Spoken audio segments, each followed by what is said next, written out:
कल्याण डोंबिवली महानगरपालिकेच्या निवडणुकीमध्ये आजचा दिवस अत्यंत महत्त्वाचा ठरणार आहे। उमेदवारी अर्ज मागे घेण्याचा आजचा शेवटचा दिवस आहे।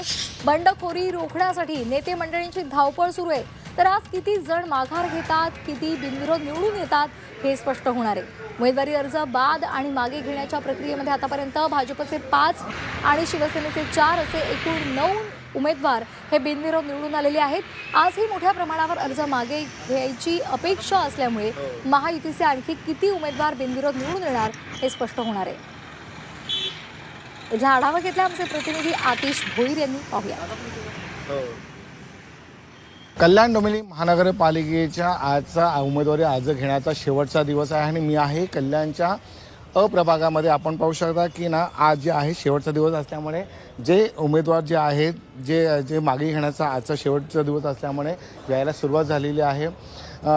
संपूर्ण राज्यामध्ये तर निवडणुका आहेतच, मात्र कल्याण डोंबिवली महानगरपालिकेमधले 9 उमेदवार जे आहेत ते बिनविरोध आलेले आहेत। भाजपाचे 5 ते शिवसेनेचे 4, त्यामुळे आजचा शेवटचा दिवस आहे। त्यामुळे आजही जे उमेदवार जे आहे माघार घेतात का आणि भाजपा आणि शिवसेनेच्या गळाला काही मासे लागतील का हे नक्कीच पाहावं लागणार आहे।